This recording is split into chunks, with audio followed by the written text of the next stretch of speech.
रखने के लिए पिछले कुछ सप्ताह से 2-3 सप्ताह से यह विषय चल रहा है। हाँ, पिछले सप्ताह हमने सीखा कि नैतिकता क्या है, या अगर हम बात करें, हमारा यूपीएससी में भी सिलेबस में एक GS4 में एक पेपर है जिसको एथिक्स बोलते हैं। तो उससे मैं थोड़ा सा रिलेट करके वहां से मैं अध्ययन कर रहा था, तो मैंने पाया कि मोरालिटी और एथिक्स में थोड़ा माइनर सा डिफरेंट है, और उसको थोड़ा मैं यहाँ पे रखना चाहूंगा। उसके पश्चात हम आगे बात को रखेंगे। जो मोरालिटी और एथिक्स, कभी कभी हमें ऐसा लगता है कि दोनों एक हैं या एक साथ ही होते हैं। प्रारंभ में या बहुत सतही तौर पे देखें तो ऐसा लगता है कि दोनों एक ही चीज है, परंतु उसमें बहुत माइनर सा डिफरेंट होता है। अगर नैतिकता की बात करें तो ये हमारी एक आंतरिक समझ या आंतरिक बोध होती है। वही जहाँ नीति शास्त्र या एथिक्स की बात करें तो वो हमारे समाज या संस्था द्वारा बनाए गए नियम और कायदे कानून के अंतर्गत किए गए कार्यों से संबंधित होती है। यानी बनाए गए नियम कानून के अनुसार कार्य करना एथिक्स के अंतर्गत आता है। मैं जहाँ इनकरेक्ट होऊंगा, आपसे निवेदन है कि आप लोग उसे करेक्ट करेंगे। तो इसका उदाहरण ऐसे समझ सकते हैं कि मैं अभी व्यक्तिगत तौर पे मैं एक शिक्षक हूँ। मैं एक विद्यालय में पढ़ाता हूँ, कोचिंग में। तो उस कोचिंग का एक अपना उद्देश्य है कि यहाँ पे अधिक से अधिक बच्चों का क्या करें कि एडमिशन कराएं, चाहे वो किसी भी कैसे भी बच्चे हों। तो ये तो हमारा एक नियम हो गया कि हमारी संस्था ने एक नियम बनाया है कि वो अधिक से अधिक क्या करें, बच्चों का एडमिशन ले, चाहे वो कैसे भी हो। तो अगर हमारे यहाँ कोई बच्चा आता है और हम उसको क्या करते हैं कि अपने यहाँ एडमिशन लेने के लिए उसे कन्विंस कर लेते हैं, लेकिन हमें पता है कि वो बच्चा इस संस्था में न जाकर अगर किसी दूसरे संस्था में जो हमारे हमसे बेहतर है, अगर उस संस्था में जाएगा तो ये ऐसा बच्चा है कि इसकी मानसिक विकास हमारे संस्था की तुलना में वहां पे अधिक हो पाएगी। लेकिन अगर हम अपने संस्था से उसको दूसरे संस्था में जाने का रेकमेंड करते हैं, तो कहीं ना कहीं हम एथिकल से क्या हो जाते हैं, अनएथिकल हो जाते हैं। लेकिन हम मोरल जरूर होते हैं, क्योंकि हम अपनी अंतरात्मा यानी अंतर समझ को ये कहते हैं कि इसकी जो वास्तविक आवश्यकता है वो हमारे यहाँ न पूरी होकर दूसरे संस्था में जाने से वो पूरी हो जाएगी। यानी मोरालिटी और एथिकल एक साथ, यहाँ हम मोरल तो हो जा रहे हैं पर एथिकल नहीं हो पा रहे हैं। अगर हम अपने विद्यालय के बनाए गए नियमों के अनुसार चल रहे हैं तब तो हम एथिकल हैं, पर मोरल नहीं है। मोरल तब है जब वो मोरल हो जाने के बाद हम एथिकल नहीं हो पा रहे हैं। तो इसमें थोड़ा सा कॉन्ट्राडिक्शन और कॉन्फ्लिक्ट होता है मेरी समझ से। तो उसको सर बेहतर तरीके से समझाएंगे। और हमारे एक मैन अपने, अगर मैं डिट्रैक्ट हो रहा हूं तो आप लोग बताएंगे कि आप ट्रैक से हट रहे हैं, तो मैं फिर से अपनी बातों को संक्षिप्त में करूंगा। जब हमने ऐसा देखा है कि अगर आर्थिक रूप से कमजोर व्यक्ति हो तो उसे अनैतिक होने की उसमें संभावनाएं बढ़ जाती हैं। जैसे कि अगर वो आर्थिक रूप से कमजोर है तो उसके सामने परिस्थितियां ऐसी बार बार बनती है जहां पे उसको संभावना ये होती है कि वो कहीं ना कहीं अनैतिक हो जाए। लेकिन वही व्यक्ति जो अनैतिक होने की संभावना जिसके साथ बनती रही है और वही आर्थिक रूप से अगर सुदृढ़ हो जाए, तो हम देखते हैं कि वो वही व्यक्ति उस अनैतिक कार्यों से खुद को अलग करके देखता है या अलग हो जाता है और वो बेहतर करने की कोशिश करने लगता है। तो कोई व्यक्ति अगर अनैतिक कर रहा है तो ये जरूरी नहीं है कि अ, वो पूर्ण रूप से अनैतिक है या उसके अंदर अनैतिकता की पूरी भावना ही बनी हुई है। हो सकता है कि उसकी परिस्थितियां ऐसी हो जो न चाहते हुए भी उसके बार बार आ, वैसा स्थिति उत्पन्न हो रही है जिसके कारण उससे वो कार्य करना पड़ रहा है। तो ये मेरी थोड़ी सी समझ थी और ये मैंने समझाने की कोशिश किया कि अ, नैतिकता हमारे जीवन में बेहतर आर्थिक व्यवस्था के लिए कैसे अ, बेहतर आर्थिक व्यवस्था के लिए कैसे योगदान कर सकता है। उसमें अ, उसके लिए हम आगे रविंद्र सर के पास चलेंगे कि वो अपने बातों को रखें कि कैसे नैतिकता हमारे बेहतर आर्थिक व्यवस्था में योगदान करती है। रविंद्र सर, आप अपनी बात रख सकते हैं। जी सर, सभी को जय भीम, नमो बुद्धाय। थैंक यू दीपक सर, बहुत अच्छे से आपने एथिकली और एथिकली समझाया, यानी मॉरलिटी, नैतिकता और एथिक्स दोनों ही पेपर 4 के पार्ट्स हैं और कहीं ना कहीं बहुत ही गहरा इन दोनों के बीच में संबंध है। तो मॉरलिटी जो बेसिकली नैतिकता है वो सार्वभौमिक के लिए काम करती है, जिसमें मैं एग्जांपल देता हूं। बाबा साहब, परम पूज्य बाबा साहब जब सेकंड गोल में सम्मेलन में इंग्लैंड गए, राउंड टेबल कॉन्फ्रेंस सेकंड में, तो बाबा साहब के सामने एक बड़ी गंभीर चुनौती थी, बहुत ही गंभीर परिस्थिति थी। शायद हम लोग होते तो इतना नहीं सोच पाते। बाबा साहब का जो सबसे प्यारा बच्चा था राजरतन, उस समय वो डेथ कर गए। और जो माता रमाबाई थी, बाबा साहब की धर्मपत्नी, उन्होंने बाबा साहब से बोला कि आपका सबसे प्यारा बच्चा आपके समक्ष मरा पड़ा है, जिसके पास कफन के लिए भी कपड़ा नहीं है, और आप सेकंड गोलमेज सम्मेलन में जाने की बात करते हैं। तो बाबा साहब ने बड़ी गहनता से विचार करते हुए उनसे कहा, माता रमाबाई से, कि रमा, अगर आज तो मेरा एक राजरतन मरा है, अगर मैं सेकंड गोलमेज सम्मेलन में नहीं गया तो करोड़ों राजरतन मेरे मर जाएंगे। तो बाबा साहब ने इस परिदृश्यता के साथ, फ्यूचर को देखते हुए और सार्वभौमिक रूप से, जो एक बड़े रूप में अपना आज हम आर्टिकल 15, 16 या टोटली कॉन्स्टिट्यूशन ऑफ इंडिया में देखते हैं, तो वो एक परिदृश्य दिखाता है कि बाबा साहब ने किस तरह से सार्वभौमिक रूप से सभी लोगों के लिए काम किया। और ये रियलिटी भी है।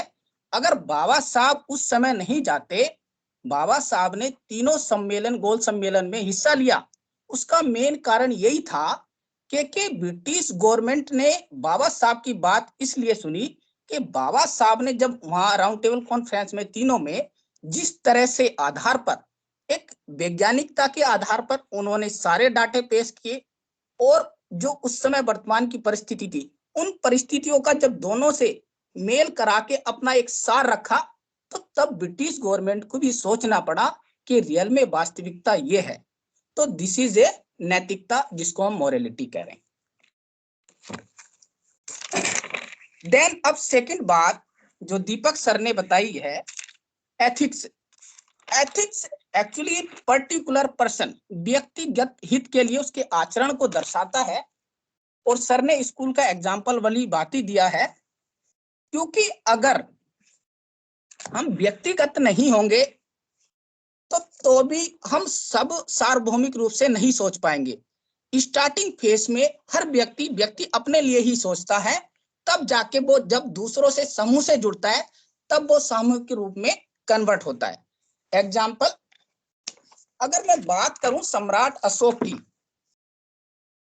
तो सम्राट अशोक ने जब बुद्ध की तरफ मूव किया, जब बुद्धम शरणम गच्छामि की तरफ मूव किया, तो उन्होंने उससे पहले कलिंग युद्ध आपने सभी ने चर्चा देखा है, पढ़ा भी है। तो ऐसा नहीं है कि कलिंग युद्ध में जाने से पहले उनको बुद्ध का ज्ञान नहीं हुआ। उनका खुद का ही भाई का बेटा भतीजा जो सम्राट अशोक ने उनको घर से निकाल दिया था, और वो बच्चा उस समय बहुत छोटा था। तो वो जब जंगलों वनों में रहे तो काफी टाइम के बाद अनिरुद्ध जो बुद्ध की शरण में जाके और वो घर वापिस आता सम्राट अशोक के दरबार में, तो सम्राट अशोक उसको पहचान नहीं पाते कि ये मेरे भाई का बेटा है। तो उस बच्चे जब उनसे पूछा कि आप कौन हो, कि आपने मुझे नहीं पहचाना, मैं भी आपके परिवार का ही हिस्सा हूं, मैं आपके भाई का बेटा हूं, अनिरुद्ध मेरा नाम है, और ये जो कार्य आज गलत कार्य आप कर रहे हैं, इससे निकलिए और बुद्धम शरणम गच्छामि की तरफ मूव कीजिए। तो वहां से जो जिज्ञासा आई उनके अंदर, उसके बाद जब कलिंग युद्ध होता है, अब जब वहां का कलिंग युद्ध का परिदृश्य देखने के बाद जब वो अपने आप को टोटली मूव कर लेते बुद्धम शरणम गच्छामि में, और उसने देखा, सम्राट अशोक ने जब देखा कि हर तरह खून ही खून हो रहा है और लोग परेशान है, तो उनकी जो नैतिकता थी, जो मोरालिटी में, वो परिदृश्य देख के जो जागरूकता आई है, सत्य निष्ठा की ओर जब वो मुड़े, उन्होंने मूव किया, तो रियलिटी में वो अपनी सत्य निष्ठा को पहचान गए कि मैं अब तक जितने भी रास्ते मैंने चूज किए थे वो गलत थे, ये इंसानियत के मानवता के नाते खराब थे, और वो फिर मूव करके आए, और उन्होंने इतना प्रसार किया कि हर अभिलेख कहीं ना कहीं आज हमारा जो सिंबल आपको देखते हैं संविधान में भी, या हमारे संसद के पार्लियामेंट के ऊपर भी, या कहीं भी, तो वो सम्राट अशोक उस अपनी नैतिकता के आधार पर, उस समय तक तो वो सम्राट थे, लेकिन वर्तमान में उस नैतिकता के बाद जब उन्होंने बुद्धम शरणम गच्छामि किया, तो वो सम्राट अशोक महान बन गए। ये हमारी नैतिकता और ये एक भावुकता जो हमारे मतलब हमारा कल्चर, ये नैतिकता का ही एक रूप है, जो एक नॉर्मल सम्राट को महान सम्राट के रूप में आज हम जान रहे हैं। तो वो जो बुद्धम शरणम गच्छामि की नैतिकता था, जो सार्वभौमिक की बात करते हैं, वो वहां आपको बड़े अच्छे से भली भांति के रूप में देखने को मिलता है। इसका एग्जाम्पल एनसीईआरटी की 6th क्लास की हिस्ट्री की बुक खुद देती है कि सभी को उन्होंने समान समझा। हम अपने धर्म की प्रशंसा या दूसरों के धर्म की निंदा करना, दोनों ही बात गलत है। अगर हम किसी धर्म की आलोचना करते हैं या अपनी धर्म की हम प्रशंसा करते हैं, दोनों ही बात गलत है।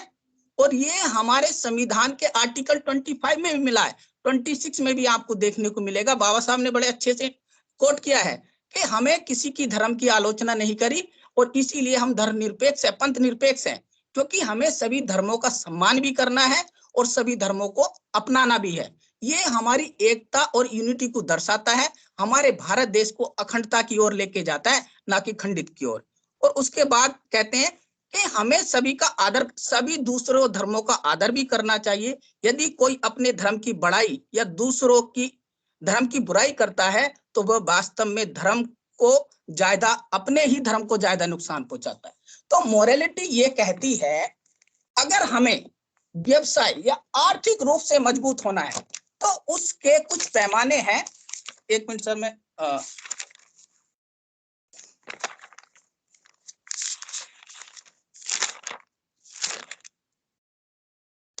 कि किसी भी व्यक्ति के आचरण में सही या गलत के रूप निर्धारण करने में सहायक को ही नैतिकता कहते हैं। हमें चूज करना पड़ेगा कि सही क्या है, गलत क्या है। अगर नैतिकता अगर हमने चूज नहीं की, सही गलत की पहचान नहीं कर पाए, तो हमारी नैतिकता भी, हमारे जो आर्थिक रूप से मजबूत सशक्तिकरण की हम बात कर रहे हैं, जो सर ने टॉपिक दिया है, फिर उस लक्ष्य को हम प्राप्त नहीं कर सकते। अगर आप ही नेगेटिव हो जाएंगे, वो नेगेटिविटी का जो फेज तब तक है, स्टार्टिंग फेज से, जब तक आपके पास इंफॉर्मेशन नहीं है। लेकिन जब आपके पास सारी इंफॉर्मेशन आप कलेक्ट कर लेते हैं, तो इन चीजों को आपको फॉलो करना पड़ेगा कि हमें स्वार्थहीनता को त्यागना पड़ेगा, हमें सार्वभौमिकता के बारे में सोचना पड़ेगा, हमें उस पर गहन चिंतन मंथन करना पड़ेगा और एक निश्चितता, बड़े आराम से बैलेंस बना के, जो बुद्ध ने कहा बैलेंस ऑफ थॉट के नेचर से हिसाब से चलना है। हमारे प्रधानमंत्री भी बार बार कहते हैं कि हमें बुद्ध के आचरण पे चलना है और दीर्घकालिकता, लंबे समय के लिए हमें ऐसी प्लानिंग करनी पड़ेगी कि जो हम बिजनेस अपना स्टेब्लिश करना चाहते हैं, आर्थिक रूप से सशक्त होना चाहते हैं, वो ऐसा नहीं है कहीं ना कहीं उसकी चेन जल्दी से ब्रेक हो जाए, ऐसा नहीं होगा। नहीं तो हमारा जो सशक्तिकरण संवाद का माध्यम है, प्लेटफॉर्म है, वो बीच में ही उसकी कनेक्टिविटी टूट जाएगी। और उसमें प्योरिटी, शुद्धता होनी चाहिए, ईमानदारी होनी चाहिए, ट्रांसपेरेंसी होनी चाहिए, बारंबारता उस पर डिस्कशन होनी चाहिए, ताकि हमारा जो सशक्तिकरण संवाद है या लोगों को जो आर्थिक रूप से हमें सशक्त करना, मजबूत करना है और वो ग्रो करे, वो बारंबारता। इसलिए अगर हम डिस्कशन करेंगे, आपस में चर्चा विचार करेंगे, तो हमें और चीज जो हमारी कमियां हैं, वो हमें उन कमियों से रूबरू होंगे ताकि हम उन कमियों का निदान कर सकें। Thank you sir. बहुत बहुत धन्यवाद रविंद्र सर, आपने में नैतिकता के बारे में समझाया। और हमारे साथ ही भारती जी जुड़ी हुई है हम लोग के साथ, हम लोग की क्लासमेट हैं, तो हम चाहते हैं कि वो अपने विचार को रखें। भारती जी, बेहतर आर्थिक व्यवस्था में नैतिकता का योगदान। जय भीम, नमो बुद्धाय सभी को। जय भीम, नमो। चाहूंगी कि मैं आज जर्नी में हूँ, ट्रेवलिंग में हूँ, तो मैं सर अभी ज्यादा नहीं बोल पाऊंगी, तो आप प्लीज कंटिन्यू कीजिए। ओके मैम, ठीक है। सोमनाथ जी, आप बोलना चाहेंगे सर इस टॉपिक पर? जी, जय भीम, नमो बुद्धाय सभी को। ये बिल्कुल ही बहुत मजबूत पकड़ है कि नैतिकता उद्यम में या व्यवसाय में क्या महत्व है। बिल्कुल बहुत ही बढ़िया है और बहुत ज़्यादा महत्व है। हकीकत जैसे आपने पहले ये बताया कि उसको इथिक्स में हम देखें, इथिकल और मोरल, तो थोड़ा सा तो अंतर होता है दोनों में, और थोड़ा ही नहीं है, ज़्यादा भी अंतर है। क्योंकि मोरलिटी कहीं न कहीं खुद अपने अंतर्मन से ही आ जाती है, और इथिकल जो एक नियम है संस्था का या कोड ऑफ कंडक्ट है, जब जो भी बनाया गया होता है, वो एक कॉमन होता है। अगर ये दोनों को हम एक साथ में समझ लें, तो दोनों एक साथ लेकर के चलते हैं, तो वो बहुत ही ज़्यादा अच्छा होता है। क्योंकि हम मोरल होने पे कई बारी खुद के लिए तो हो सकते हैं मोरल, लेकिन उसका जो और व्यवहारिक फायदा है वो और दूसरे तक नहीं पहुंच पाता है। लेकिन हम दोनों को एक साथ मिलाएं, जैसे मान लो कोई एक टीचर है और वो इथिकल तो बहुत है, सुबह 10 बजे क्लास में पहुंचना है और 5 बजे छुट्टी है, हो जा रही है, ऐसे मान लो 10 या 5 की ड्यूटी है, तो बिल्कुल ही 10 बजे वो एग्जैक्ट जा करके क्लास में पहुंच गया, 1 मिनट ना पहले ना 1 मिनट ज्यादा, बिल्कुल इथिकल हो गया। और जैसे 5 बजा, आराम से वो बाहर हो गया।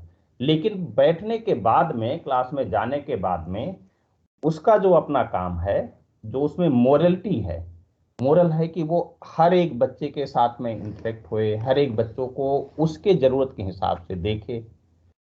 वहां पर वो जाकर के आराम से बैठ गया, कोई बच्चा पूछ लिया तो बता दिया हाँ, और नहीं पूछा, बच्चे बैठे हैं, वो भी आराम से बैठा है, अपना जो ब्लैक बोर्ड पे जो भी टॉपिक है पढ़ाने के लिए उसे पढ़ा दिया, पढ़ा करके फिर बैठ गया।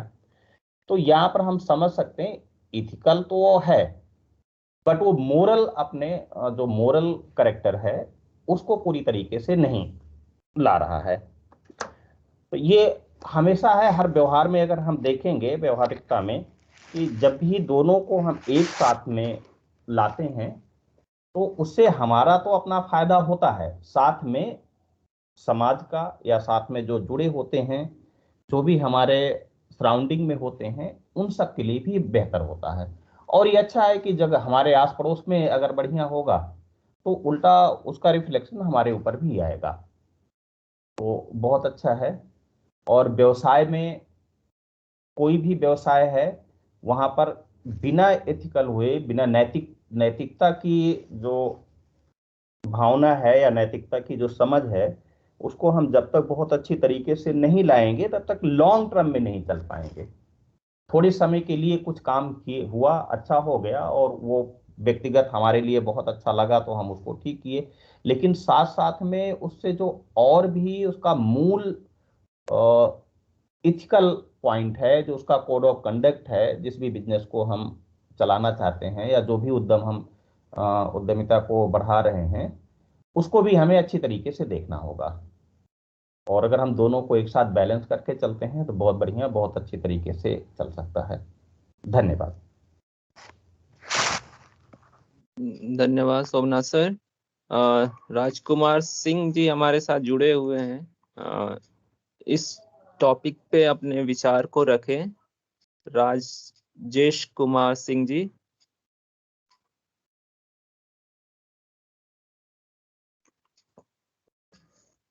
शायद हमारी आवाज उन तक नहीं पहुंच पा रही है। नैतिकता। सर आ रही है, आवाज आ रही है सर? जी जी सर, आप रखें अपनी बात को। जय भीम, नमो बुधाय सभी साथियों को। सर आप कंटिन्यू करते रहें। जी राजेश सर, अगर आप अपने बात को रखना चाहते हैं तो आप रख सकते हैं अपनी बात को। जी नहीं सर, हम सुन रहे हैं, कंटिन्यू ओके करिए। Okay okay. तो नैतिकता जो है, ये हमारे अंतर समझ से होती है। इसको समझने के लिए हमें बहुत विशेष शिक्षा और साक्षरता की आवश्यकता नहीं होती है। ये हम नैतिकता कह सकते हैं, ना तो ये बुरी होती है और ना ही ये अच्छी होती है। ये दोनों तरह से ही ये चलती है। अच्छे मनुष्यों में भी होती है, गलत मनुष्यों में भी होती है। अर्थात मनुष्य यानी मानव बुरा और अच्छा नहीं होता है। यानी उसी तरह नैतिकता भी क्या है कि गलत और अच्छी नहीं होती है। नैतिकता बस होती है अगर नैतिकता के साथ प्रज्ञा को जोड़ दिया जाए, ज्ञान को जोड़ दिया जाए, मतलब अच्छे ज्ञान को जोड़ दिया जाए। जो ज्ञान अच्छाई के लिए कार्य कर रहा हो तो वो नैतिकता है। बहुत सारे लोग गलत कार्यों में भी ज्ञानी होने के बावजूद, अच्छे शिक्षित होने के बावजूद भी उस कार्य को गलत डायरेक्शन में करते हैं, तो वो अनैतिक है। तो हम सर के पास चलते हैं इसको समझने के लिए कि नैतिकता में हमारे आर्थिक बेहतर आर्थिक व्यवस्था में नैतिकता का क्या योगदान है। हम लोग अपने सतही ज्ञान से जो भी समझ आया सर, हमने अपने बातों को रखने का प्रयत्न किया है, और जो त्रुटि हो उसके लिए क्षमा चाहते हैं। सर आप अपनी बात को रखें। धन्यवाद दीपक, बहुत बहुत धन्यवाद। आपने बहुत अच्छे से बातों को रखा, आप सभी ने बहुत अच्छे से बातों को रखा। मेरा विचार है कि हम इस प्रश्न को समझने के लिए प्रश्न की मूल प्रवृत्ति को बदलने की कोशिश करते हैं। कि आज का विषय, जिस विषय पर हम बात करना चाहते हैं, वो विषय ये है कि नैतिकता का आर्थिक विकास में क्या योगदान होगा। अगर मैं ठीक से समझ पा रहा हूँ कि यदि हमारा उद्देश्य आर्थिक विकास है, आर्थिक रूप से हम बेहतर होना चाहते हैं, हम साधन संपन्न होना चाहते हैं, तो इसमें नैतिकता का क्या योगदान होगा। अगर हम सवाल को दूसरे तरह से देखने की कोशिश करें कि क्या अनैतिकता हमारे आर्थिक विकास पर, अगर हम अनैतिक हो जाएंगे, हम सभी लोग अनैतिक रूप से व्यवहार करने लगे, तो क्या होगा आर्थिक व्यवस्था का, आर्थिक विकास का। और मैं आप ही लोगों से अपेक्षा करूंगा, रविंदर से शुरू करके, कि हम लोग इस तरह से सोचने की कोशिश करते हैं कि यदि हम सब एक हाइपोथेटिकल सिचुएशन में पूर्णतः अनैतिक रूप से व्यवहार करने लगे तो क्या प्रभाव पड़ेगा हमारे आर्थिक व्यवस्था पर। रविंदर, मैं आपसे चाहूंगा कि आप जी इस चर्चा को आगे जी बढ़ाएं। सर। हाँ, थैंक यू सर। अगर हम अनैतिकता अपने भाव में अपने अंदर धारण कर लेते हैं तो फॉल्स ऑफ फॉल कि अगर हमारी नैतिकता जो है, जैसे पहले भी कहा मैंने, एक यूनिटी की बात करती है और व्यवसाय जो है एथिक्स वो आपके व्यक्तिगत आचरण की बात करते हैं, तो आपकी कनेक्टिविटी स्टार्टिंग फेज में ही दूसरों से टूट जाएगी। क्योंकि किसी भी व्यवसाय को डेवलप करने के लिए आप पर्टिकुलर व्यक्ति को, आपने कोई भी बिजनेस स्टैब्लिश किया है तो आप अपने आप उसको नहीं चला सकते। जब तक कोई भी प्रोडक्ट आपका लोगों के पास नहीं जाएगा तो वो प्रोडक्ट के माध्यम से आपका साध्य कुछ और है, लेकिन प्रोडक्ट आपका यहाँ साधन है। उस साधन के माध्यम से अपना साध्य आपने प्राप्त करना है, यानी कि अपने बिजनेस को ग्रो करना है। तो अगर आप अनैतिकता अपने अंदर धारण कर लेंगे तो आपका बिजनेस बिल्कुल भी नहीं चलेगा। जहां आपने स्टैब्लिश किया था वो यहीं पे रुक जाएगा। दूसरों से लोगों की बंधुता, आपकी कनेक्टिविटी नहीं बनेगी।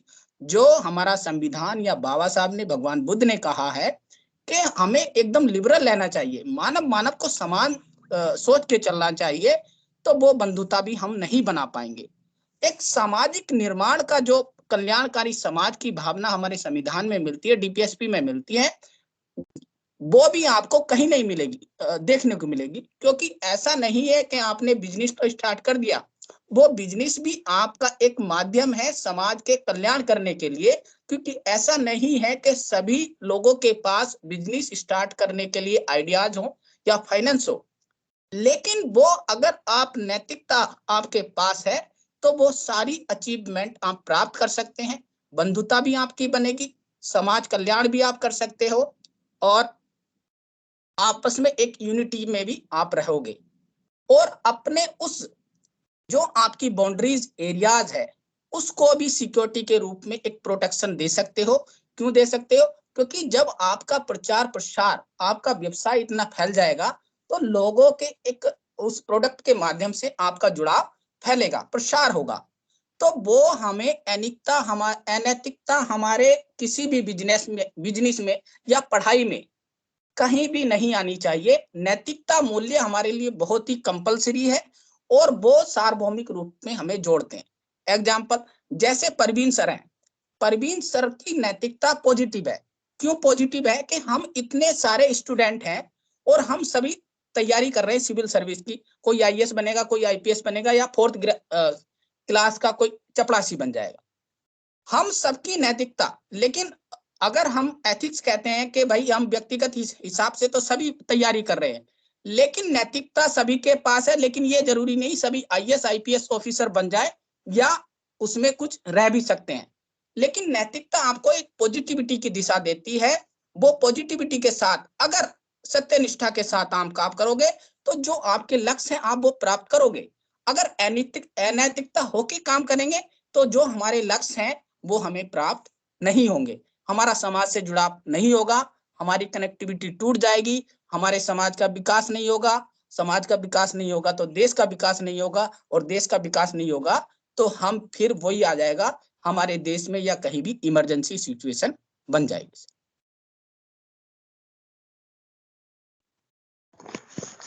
सर, मैं इस बारे में कुछ कह सकता हूँ क्या?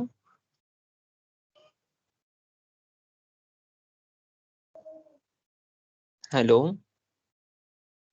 क्या आप सब मुझे सुन पा रहे हैं? जी दीपक सर। सर, मैं इस संदर्भ में कुछ कहना चाह रहा था। शायद सर तक हमारी आवाज नहीं पहुंच पा रही। दीपक, मैं आपकी आवाज सुन रहा हूँ, आप बोलते रहे। ओके। जैसा कि आपने कहा कि अगर हम सभी लोग अनैतिकता का व्यवहार करने लगे या अनैतिकता का व्यवहार को धारण कर लें तो क्या होगा। तो मुझे ऐसा लगता है कि जैसे कोई भी सिस्टम ही नहीं चल पाएगा, कि कोई भी सिस्टम को चलाने के लिए मुझे एक सबका कोड ऑफ कंडक्ट होता है और उसके अनुसार सबको चलना होता है। जैसे अगर प्राचीन समय में जैसे सिविलाइजेशन भी हुआ तो उसमें भी एक कोड ऑफ कंडक्ट था, एक एक दूसरे पे विश्वास की भावना थी कि ये हमारे साथ जुड़े हैं तो हमारे साथ अनैतिक नहीं करेंगे। तो अगर सारे लोग अनैतिकता का व्यवहार धारण कर लिए तो कोई भी सिस्टम, कोई भी समाज नहीं चल पाएगा। संक्षिप्त में मुझे यही कहना है सर। आप धन्यवाद। धन्यवाद दीपक।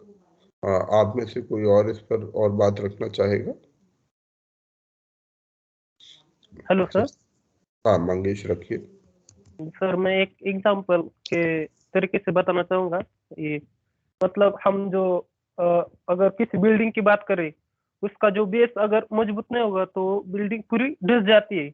वैसे ही नैतिकता का है, मतलब अगर जो आपने आर्थिक व्यवस्था मतलब कुछ करना चाहते हैं, अगर उसमें अनैतिक चीजों का हमने ऐड कर दिया, मतलब किसी के हिस्से का हमने उससे छीनकर हमने अपने आप में लगा दिया, तो मतलब हमने अपनी बिल्डिंग को उस मजबूती के तौर पे नहीं लिया है। मतलब तो हमारी जो आर्थिक व्यवस्था वो धस जाएगी, क्योंकि जैसे कि बिल्डिंग में हम जो मजबूती के लिए जो चीज चाहिए, अगर सीमेंट की जगह मिट्टी लगा लेते हैं तो वो धस जाएगा पूरी तरह से, वो टिक नहीं पाएगा। टिकेगा तो थोड़े दिन तक टिकेगा, लेकिन उसका अल्टीमेटली वो धस जाएगा।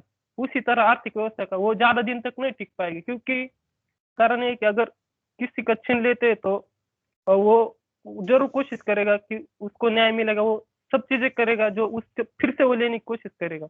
और हमें लगता है हमारा जीवन का अल्टीमेट ये मूव होना चाहिए कि शांति, मतलब हमने अपने आप को शांति चाहिए ना।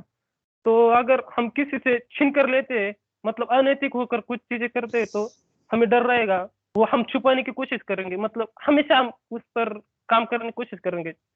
वो कहते हैं एक गलती करने के लिए 100 चीजें हमें झूठ बोलने पड़ते हैं, वैसे मतलब हमारा जीवन का अल्टीमेट एम भी हमें प्राप्त नहीं हो सकता। मुझे ऐसा लगता है जो शांति, वो चीजें, यही सब। Thank you sir.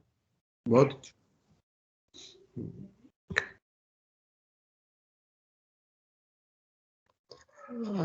सर नैतिकता क्या पूरी रूप से व्यवहारिकता भी है? नैतिक होना पूरी रूप से व्यवहारिकता भी है या वैज्ञानिकता भी है? इस बात पे भी थोड़ा सा प्रकाश डालिएगा कृपया। नैतिकता तो हम कहते हैं, क्या सच में नैतिकता व्यवहारिक भी है या इसे व्यवहार में भी उतारा जा सकता है पूरी तरह से? तो इस पर भी आप कृपया प्रकाश डालेंगे। और भी कोई सदस्य बोलना चाह रहा हो, कोई भी साथी बोलना चाह रहा हो तो अपनी बात को रखे। जी दीपक, मैं इसी प्रश्न पर आता हूँ। मैं अपना नजरिया इसी प्रश्न पर रखता हूँ और बहुत संक्षिप्त तरीके से, स्पष्ट तरीके से इस बात को रखने की कोशिश करूंगा। कोई भी वैज्ञानिक किसी भी चीज को, हमें किसी भी चीज को यूं ही स्वीकार नहीं कर लेना चाहिए। ये विज्ञान हमें सिखाता है। विज्ञान हमेशा किसी भी बात की मौलिकता पर प्रश्न उठाने की कोशिश करता है, उठाना भी चाहिए। विज्ञान की यही मूल प्रवृत्ति है और यही उसकी सक्सेस का, यही उसकी सफलता का कारण भी है। हमारे सामने एक प्रश्न रहता है कि हम नैतिकता का पालन क्यों करें, हम धर्म का पालन क्यों करें। और ये डायलेमा, ये एथिकल डायलेमा हमारे पास बहुत बार हमारे जीवन में हम सबके सामने आता है। हाँ, ये कहना आसान हो सकता है और बहुत बार इसीलिए हम नैतिकता पर या धर्म के आचरण पर इस प्रकार सोचते हैं कि धर्म का आचरण व्यवहारिक नहीं है, ये सारी चीजें व्यवहारिक नहीं है। तो मैं उसी पर आने की कोशिश करूंगा, इसी सवाल पर आने की कोशिश करूंगा। और वैज्ञानिक प्रवृत्ति को अगर हम समझें, किसी भी एक्सपेरिमेंट को करने के लिए, किसी भी चीज की आवश्यकता, किसी भी वैज्ञानिक अनुसंधान में एक मूल चीज होती है कि हम कैसे पता चलाएं कि उसका इफेक्ट क्या है। हम कोई एक दवा है, उस दवा को किसी व्यक्ति ने कहा कि यह दवा खाओ, ये दवा खाने से आपको फला चीज फायदा होगा, आप बिल्कुल स्वस्थ हो जाओगे। तो मैं एक डॉक्टर भी हूँ, तो उस डॉक्टर होने के नाते, वैज्ञानिक होने के नाते मैं हमेशा सोचूंगा कि भाई ये व्यक्ति बस एक दावा कर रहा है। इसे हम विज्ञान की भाषा में बोले तो एक हाइपोथेसिस है, एक दावा है कि ऐसा करने से ऐसा होगा, परंतु ये दावे भर से अधिक कुछ भी नहीं है। तो उसकी सत्यता को कैसे जाना जाए, उसकी प्रमाणिकता को कैसे जाना जाए? उसका बहुत साधारण सा तरीका डॉक्टरी विज्ञान में, जो मेडिकल साइंस है, उसमें किया जाता है कि उस दवा को कुछ लोगों को दिया जाता है। जैसे मान लीजिए हम बुखार की दवा पर अनुसंधान कर रहे हैं और हमारे पास 20 मरीज हैं बुखार के, तो हम 20 मरीज में से 10 मरीजों को बुखार की जो दावा की जाने वाली दवा है, किसी व्यक्ति ने बोला है, किसी ने ये दावा किया कि मेरी दवा खाने से बुखार बिल्कुल ठीक हो जाता है, तो हम 10 व्यक्तियों को वो दवा देते हैं और 10 व्यक्तियों को वो दवा नहीं देते हैं, और फिर उसके परिणाम देखते हैं। किसी भी प्रकार के वैज्ञानिक अनुसंधान में जब हम ये चीज करते हैं, 2 ग्रुप बनाए जाते हैं। एक ग्रुप होता है जिसको वो चीज दी जाती है, दूसरे ग्रुप को वो चीज नहीं दी जाती, और फिर उसका रिजल्ट देखा जाता है कि इसका परिणाम क्या है। तो यदि वो बुखार देने से, जिनको बुखार है और वो दवा देने से वो सभी 10 व्यक्ति ठीक हो जाते हैं, और वो सभी 10 व्यक्ति उस दवा को ना दिए जाने से ठीक नहीं होते हैं, तो ये इस बात का एक ठोस परिणाम निकलता है कि निश्चित रूप से ये दवा बुखार के लिए बहुत फायदेमंद है।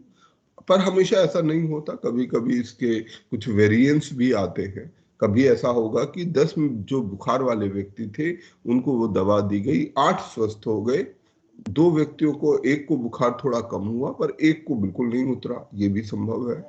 और ये भी हो सकता है कि 10 व्यक्ति जिनको बुखार था और वो दवा नहीं दी गई थी, उनमें से 8 व्यक्तियों को बुखार रहा, एक व्यक्ति का बुखार अपने आप थोड़ा कम हो गया और एक बिल्कुल अपने आप ठीक हो गया। क्योंकि हमेशा बहुत से और कारण भी काम करते हैं किसी भी चीज को काम करने के लिए। तो यही तरीका हम अपने नैतिकता के इस प्रश्न पर, धम्म के इस प्रश्न पर लगाने की कोशिश करेंगे कि यदि हम क्यों मान लें, क्यों तथागत ने कह दिया, किसी ने बोला कि भाई तथागत ने कहा है तो इसलिए सब मान लो। हम नहीं मानते हैं, हम नेसेयर हैं, हम नहीं मानेंगे इस बात को। तो हम इस बात को देखने की कोशिश करते हैं कि किस तरह से क्या प्रभाव पड़ेगा।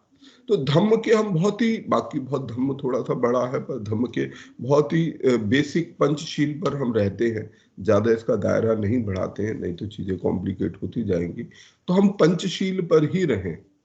पंचशील हमें बताते हैं, पंचशील में तथागत हमें रास्ता दिखाते हैं।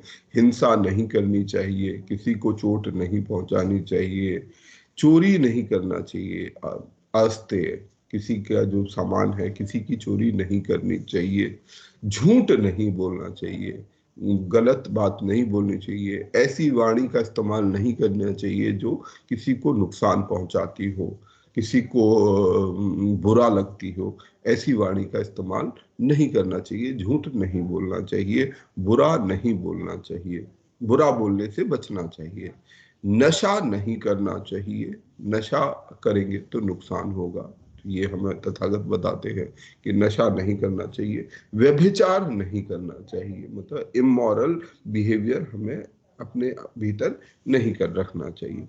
अब हम इस परिस्थिति को बदल देते हैं और जैसा हमने बात की थी कि हम 2 ग्रुप बनाते हैं, एक ग्रुप जो ये सब काम करता है और दूसरा ग्रुप, एक संभावित ग्रुप सोचिए कि जो पूर्णतः हिंसा में लिप्त है। एक ऐसा समाज है, एक ऐसा देश है, एक ऐसे परिवार है जो पूरी तरह से हिंसा में लिप्त रहता है, हमेशा एक दूसरे को मरने मारने पर उतारूंगा, छोटी छोटी बात पर, बिना बात भर भी एक दूसरे को मारने के लिए तैयार है।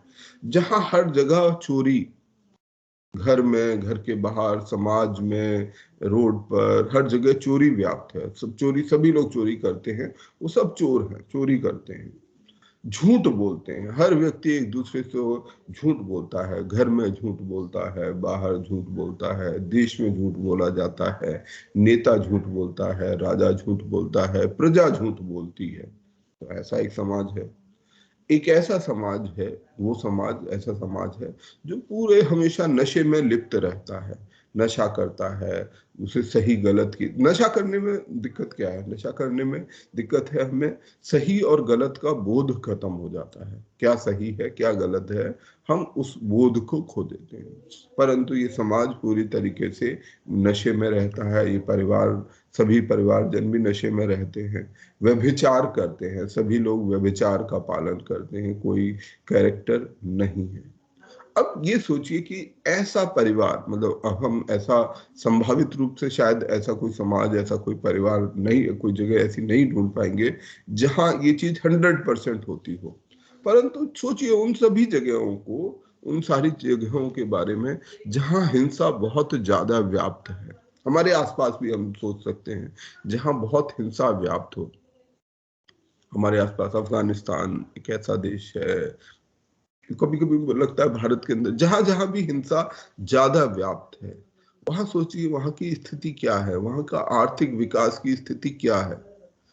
क्या हिंसा होने से वहां का आर्थिक विकास, वहां एजुकेशन की स्थिति कैसी है? क्या वहां अफगानिस्तान में बच्चे बहुत अच्छे से पढ़ पा रहे होंगे? क्या सोमालिया में या जो और स्थान है जहां इस प्रकार की ट्राइबल हिंसा आज मौजूद है, तो क्या वहां पर अच्छी एजुकेशन बच्चों को मिल रही है? क्या ऐसी जगहों पर जो आर्थिक व्यवस्था है वह बेहतर हो रही है? जहां हर जगह चोरी है, तो हर कोई चोरी कर रहा है, तो क्या वहां एक समाज, एक परिवार भी बन पाएगा? क्या यदि हम सब लोग एक दूसरे से झूठ बोलें, तो जो परिवार या कोई एक बेसिक इंस्टीट्यूशन भी, कोई सा भी इंस्टीट्यूशन हमारे जीवन के लिए कुछ बुनियादी इंस्टीट्यूशंस हैं, कुछ बुनियादी संस्थाएं हैं, परिवार एक संस्था है। यदि हम परिवार के भीतर हिंसा करते हैं, एक दूसरे को मारपीट करने में लगे रहते हैं, घर के भीतर ही चोरी करते हैं, घर के भीतर ही झूठ बोलते हैं, भाई भाई पर विश्वास नहीं करता है, बाप बेटे पर विश्वास नहीं करती है, माँ पति पत्नी पर विश्वास नहीं करता है, तो ऐसे में क्या वो परिवार टिक पाएगा जहां इतना झूठ बोला जाता हो, कोई किसी पर विश्वास नहीं कर सकता, कि सबको पता है, जहां हर कोई नशे में रहता है, जहां व्यभिचार का पालन किया जाता है, तो ऐसे में क्या वो परिवार टिक पाएगा? क्या उस परिवार का हिस्सा रह सकेंगे जो परिवार इन सारी चीजों में लिप्त हो, जहां एक दूसरे से मारपीट की जाती हो, जहां चोरी, घर के भीतर ही चोरी की जाती हो, जहां हर कोई हर किसी से झूठ बोलता हो, जहां हर व्यक्ति एक नशे में रहता हो, जहां व्यभिचार का पालन हो, तो क्या वो परिवार टिक पाएगा? दूसरा सवाल, आज अगले सवाल पर आते हैं, समाज में यदि हमारे समाज में चारों ओर हिंसा व्याप्त है, हर कोई बिना कारण और कारण के साथ एक दूसरे को मार रहा है, तो ऐसे में क्या वो समाज टिकेगा? एक समाज जहां हर कोई चोरी करने की कोशिश कर रहा है, तो क्या वो समाज टिक पाएगा? क्या उसका आर्थिक विकास होगा? क्या उसमें शिक्षा का प्रसार हो पाएगा? क्या बेहतर स्वास्थ्य हो पाएगा? जहां झूठ बोला जाता हो, जहां राजा से लेके प्रजा तक झूठ बोलती हो, तो क्या वो समाज टिकेगा? क्या वो देश टिकेगा जहां सभी लोग नशे में हो, व्यभिचार का जहां पालन होता हो? तो हम, मतलब हम इसको, अगर इसको समझने के लिए कोई विशेष ज्ञान की आवश्यकता नहीं है, कि यदि हम इन गुणों को निकाल दें, इन गुणों को हटा दें, तुरंत हमें मालूम हो जाएगा कि हमारी स्थिति कैसी है। हमारी जो समस्या है वो यही होती है कि हम कुछ हद तक, हम जब आदर्शों की बात करते हैं, लोग बोल देते हैं कि नहीं ये बातें व्यवहारिक नहीं है। ये बात ऐसी नहीं है कि ये व्यवहारिक नहीं है, बिल्कुल ये व्यवहारिक है। बहुत से देश, अब इसका उलट भी हम जाके देख सकते हैं, ऐसे देश जहां हिंसा नहीं है, जैसे अगर हम, आप में से बहुत सारे यूपीएससी से जुड़े हुए बच्चे हैं, तो हम अगर ह्यूमन डेवलपमेंट इंडेक्स की बात करें, एचडीआई की बात करें, तो कुछ देश हैं जो ह्यूमन डेवलपमेंट इंडेक्स में बहुत ऊपर हैं। कोई आप में से नाम बता सकता है? फिनलैंड है ना? हाँ सर, ये फिनलैंड, नॉर्वे, फिनलैंड, डेनमार्क, ये टिपिकल कुछ कंट्रीज हैं जो टॉप लेडर पर हैं। अब इन देशों में अगर आप जाएं या इन देशों के बारे में आप अध्ययन करेंगे तो आपको बड़ी मतलब बड़ी ही अच्छी, बड़ी ही अजीब बातें मालूम होंगी। वो बातें क्या हो सकती हैं? वो बातें ये हो सकती हैं, इन देशों में जेल खाली पड़े हुए हैं, जेल में रखने के लिए कोई आदमी नहीं है। तो ये बड़ी मतलब अजीब बात है कि ऐसा भी हो सकता है कि जहाँ जेल ना हो। और जेल कब नहीं होगी? जब वहां हिंसा नहीं होगी, जब वहां चोरी नहीं होगी, जब वहां कोई झूठ नहीं बोले। तो नैतिकता का जब पालन होता है, जब इन सब जो पंचशील का पालन किया जाता है, तो उन्होंने शायद कभी पंचशील नहीं पढ़ा होगा, उन्होंने कभी शायद बुद्ध को, उनमें से कुछ जानते होंगे, पर उन्होंने कभी बड़े स्तर पर इस तथ्य को जानने की कोशिश नहीं की होगी, बुद्ध को कभी ना पढ़ा हो। परंतु ना पढ़े हुए भी वो इन सभी पंचशील का पालन करते हैं।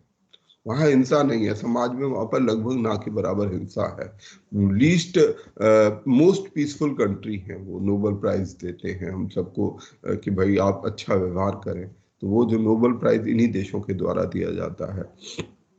चोरी ना करें, तो निश्चित रूप से वहां पर चोरी की स्थिति कैसी होगी जब वहां पर रखने के लिए जेल में एक आदमी नहीं है, पुलिस की कोई विशेष आवश्यकता नहीं है, जहां झूठ ना बोलना, कि वो आदमी वहां पर झूठ नहीं बोलता। तो विकास क्रम मतलब हम अगर ह्यूमन डेवलपमेंट इंडेक्स के अकॉर्डिंगली भी देखें, और सबसे नीचे कौन से देश हैं एचडीआई में? सर हमारे ये है जो अफगानिस्तान, सोमालिया, जहाँ नाइजीरिया, है ना। ये सब देशों की अगर आप स्थिति देखेंगे तो यहाँ पर क्या है?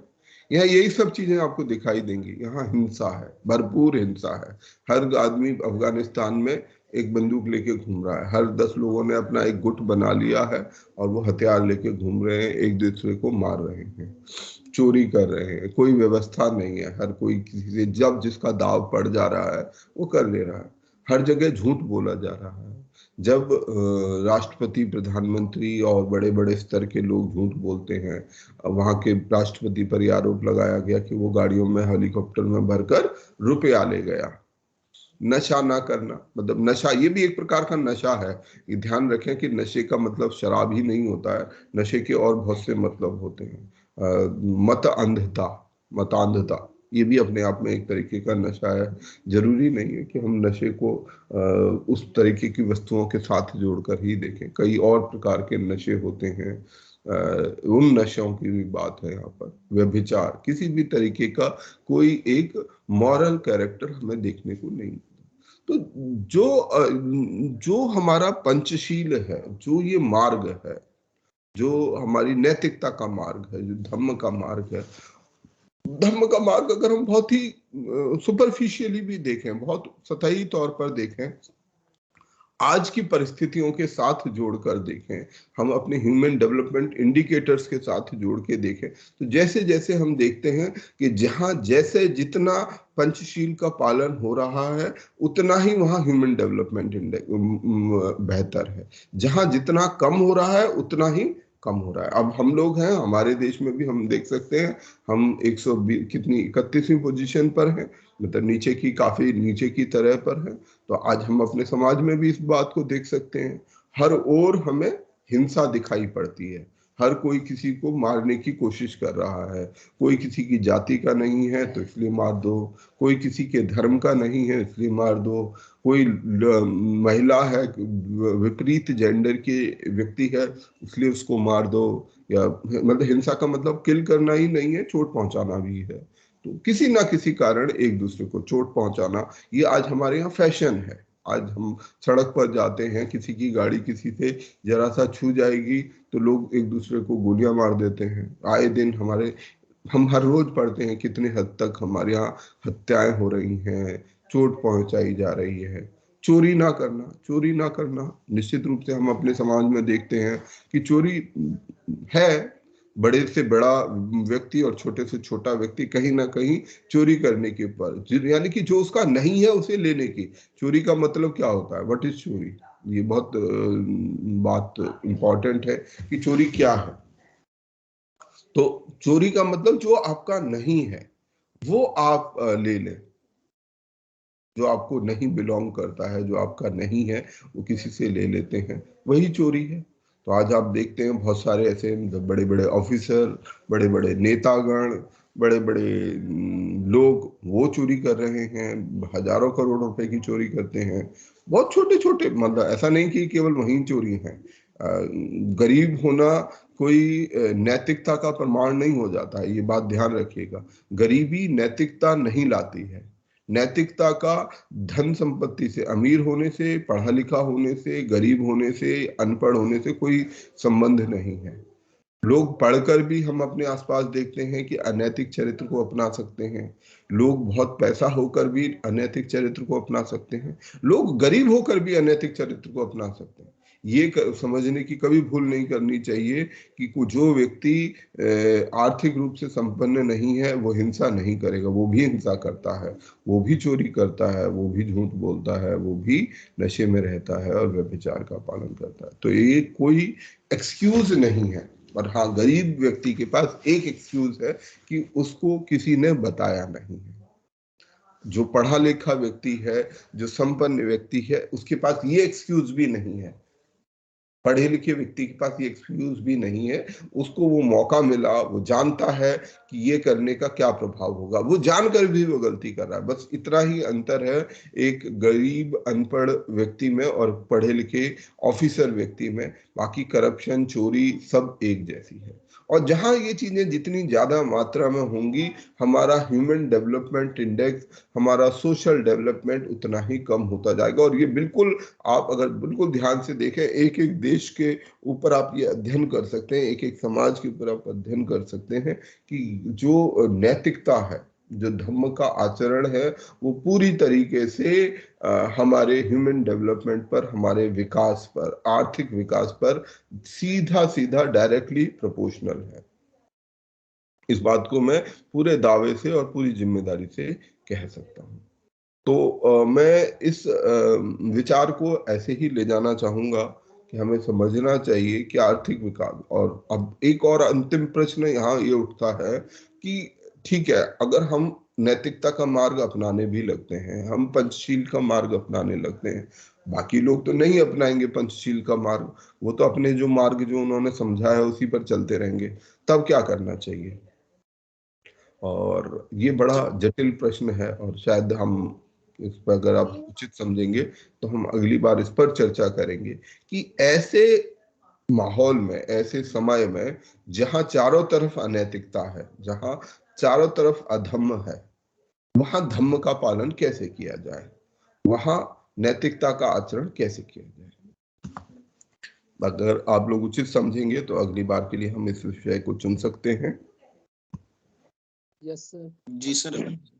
मेरा अच्छा मेरा कहना है कि अगर हम लोग जो टॉपिक को चुन रहे हैं उसको एक सप्ताह पहले ही डिसाइड कर ले तो उस पर थोड़ा सा हम लोग बेहतर समझ के साथ यहाँ पे आ सकते हैं ना। निश्चित रूप से हर बार हम ये अंत में जो भी संचालक गण हों वो ये जिम्मेदारी लें कि अंत के समय में हम इस इशू को, टॉपिक को खत्म करते समय जरूर फाइनल कर लें कि अगली बार हम क्या चर्चा करेंगे। यदि आप में से किसी का कोई कमेंट हो, कोई सवाल हो इस थॉट के ऊपर, जो बात मैं कहने की कोशिश कर रहा था, तो आप अपनी राय दे सकते हैं।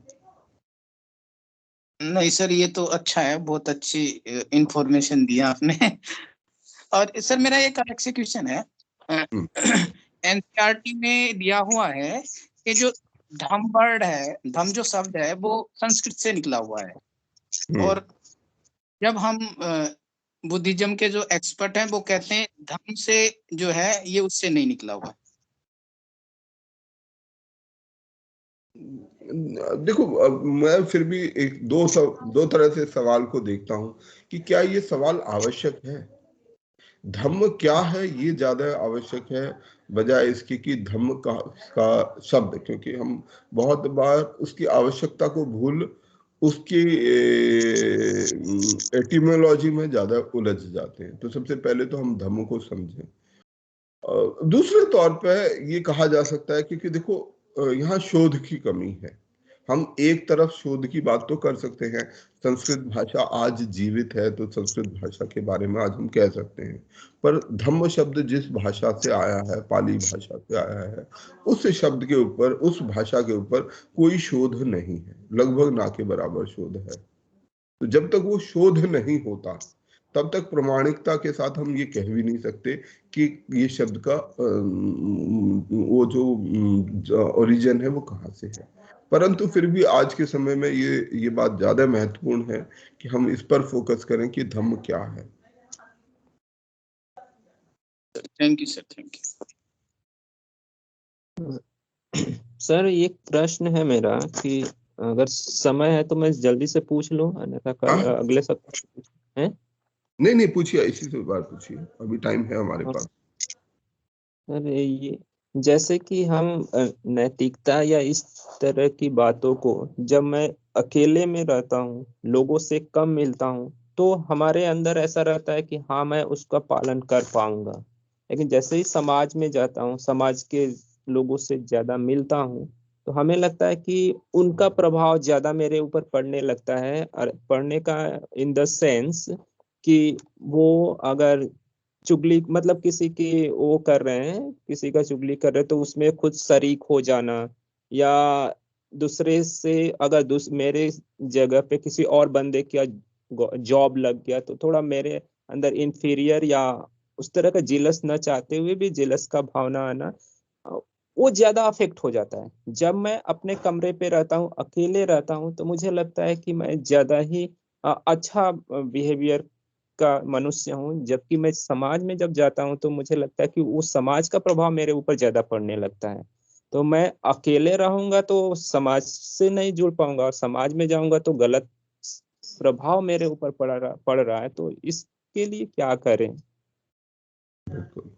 बहुत अच्छा और बहुत ही जटिल सवाल है ये, और बहुत महत्वपूर्ण सवाल है। बेशक सवाल जटिल है परंतु बहुत महत्वपूर्ण प्रश्न है। नंबर एक, हम जो अगले क्लास में विषय लेना चाहते हैं वो यही विषय लेना चाहते हैं कि ये समस्या हम सबको सामना करना पड़ेगा। विशेष रूप से जब आप जैसे अफगानिस्तान में या किसी भी ऐसे हिंसक जगह पर अगर आप अहिंसा की बात करेंगे, चोट ना पहुंचाने की, जहां हर कोई एक दूसरे को मार रहा है, तो ऐसी परिस्थिति में सरवाइव करना मुश्किल हो जाएगा, क्योंकि आपका सर्वाइवल भी उतना ही महत्वपूर्ण है। तो हमें अगले जो हमारा सशक्तिकरण संवाद होगा, हम इसी पर बात करेंगे कि कैसे इन परिस्थितियों में जब चारों ओर अंधेरा ही अंधेरा है, तो वो कैसे वो लाइट, एक छोटी सी लाइट जलाई जाए, वो एक दीपक इस आंधी में, जब चारों तरफ एक आंधी बह रही है, उस आंधी के अंदर में हम उस दीप को कैसे जलाए रखें, ताकि धीरे, क्योंकि ये एक दीप जलेगा, एक से दो दीप जलेंगे, और जब बहुत सारे दीप हो जाएंगे तब वो आंधी उसको नहीं बुझा पाएगी। पर जब वो दीप एक है तो उसको जलाए रखना मुश्किल है। हमारे सामने समस्या आज है कि कैसे उस एक दीप को जलाए रखा जाए और कैसे उस एक दीप से दो दीप बनाए जाएं। तो अगली बार हम इसी पर चर्चा करेंगे कि कैसे हम इस दीपक को, इस दीप श्रृंखला को बनाए रख सकते हैं। और मेरे ख्याल से कोशिश करेंगे आपके इस सवाल का जवाब ढूंढने का उसी संवाद। जी सर। तो हम ये पूछना चाह रहे थे कि एक लाइन में अगर आप बता देते कि हाँ यही टॉपिक रहेगा, तो हाँ, उसके यही टॉपिक। अच्छा, इर्द गिर्द रहेगा। जी, विषय क्या रहेगा? हाँ, यही रखते हैं कि आज की परिस्थितियों में हम धम्म का विचार, पंचशील का मार्ग कैसे बनाए रखें, पंचशील के मार्ग पर कैसे चलते रहे, यही विषय रहेगा। आज की परिस्थिति में पंचशील पर कैसे चलते रहे, ये पंचशील का पालन कैसे करें। पंचशील का पालन कैसे करें, हमारा टॉपिक अगले सप्ताह रहेगा। आज की परिस्थिति में पंचशील का पालन कैसे करें। आप चाहे तो नोट कर सकते हैं और इस विषय पर हम लोग अगले सप्ताह चर्चा करेंगे। विषय का अगर मैं कुछ ब्रेक देना चाहूंगा, मतलब हम सब के लिए फूड फॉर थॉट मैं देना चाहूंगा कि हमें कुछ चीजों को समझ लेना चाहिए। जैसा कुछ आपने भी इस बात को रखा, हमें ये ध्यान रखना चाहिए कि एक हफ्ते में 7 दिन में 168 घंटे होते हैं, 168 आवर्स होते हैं। हम जैसे 1 घंटा इसकी बात कर रहे हैं, पर ये बात हम ध्यान रखें 167 घंटे धम्म के अलावा बाकी चीज के से हम एक्सपोज हो रहे हैं। जो बात आपने भी कही कि बेहद मुश्किल हो जाता है ऐसे समय में कि जब हम बाहर के जो और प्रभाव हैं उनसे प्रभावित ना हो, क्योंकि ये इंसान के व्यवहार की मूल प्रवृत्ति है कि वह अपने आसपास के अपने जो साथी लोग होते हैं उनसे बहुत प्रभावित होता है, ये उसका मूल व्यवहार है। तो उस मूल व्यवहार के विपरीत समय में, आज के इस विपरीत समय में कैसे हम अपनी इस मूल प्रवृत्ति को बना रखें, कैसे हम उस 168 घंटे में कैसे धम्म के इस रास्ते को समझते रहें। तो इसी पर हम चर्चा करेंगे अगले हफ्ता में। जी, तो अगर किसी का प्रश्न हो तो आप संक्षिप्त में पूछ ले, अन्यथा हम लोग अगले सप्ताह को मिलते हैं 8 बजे से। जी, किसी का प्रश्न नहीं है सर, तो हम लोग आज का कार्यक्रम को यही स्थगित करते हैं। अगले सप्ताह को हम लोग फिर मिलेंगे 8 बजे से। आप सबका जुड़ने के लिए बहुत बहुत धन्यवाद। जय भीम, नमो बुद्धाय। जय भीम, नमो सर, बुद्धाय। थैंक यू सर, जय भीम, नमो बुद्धाय। Thank you. जय भीम, नमो बुद्धाय। जय भीम, नमो बुद्धाय।